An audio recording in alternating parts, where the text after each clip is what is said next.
Bengaluru rave పార్టీపై సినీ నటుడు శ్రీకాంత్ మరోసారి స్పందించారు. రేవ్ పార్టీతో తనకు సంబంధం లేదని స్పష్టం చేశారు. తనపై దుష్ప్రచారం చేస్తే ఊరుకునేది లేదన్నారు.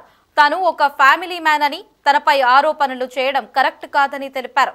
నిజంగా డ్రగ్స్ పార్టీలో ఎవరున్నారో తెలుసుకుని వాళ్లను వదిలిపెట్టకూడదన్నారు. తనకు బెంగళూరు పోలీసుల నుంచి ఎటువంటి నోటీసులు రాలేదని హీరో శ్రీకాంత్ వెల్లడించారు.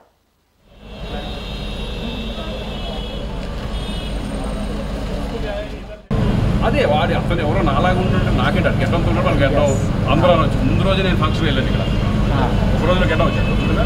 రేవు పార్టీ గురించి నేను వచ్చినాయి అన్ని పేపర్లో కొన్ని నేను కూడా ఉన్నానని నాలాగా ఉన్నాడని వచ్చింది కదా. నేను ఆల్రెడీ నేను ఎక్స్ప్లెయిన్ చేసుకున్నాను, అన్ని పేపర్లో రావడం జరిగింది. కానీ మీరు కూడా ఇటువంటి ఇన్సిడెంట్లు రాయడం ఎందుకంటే మంచిది, ఎందుకంటే పబ్లిక్ అవేర్నెస్ సొసైటీ బాగుపోవడం నుంచి మీరు హైలైట్ చేసి వస్తే ఉన్న యూత్ డెఫినెట్గా దాన్ని చూసి నేర్చుకుంటారు.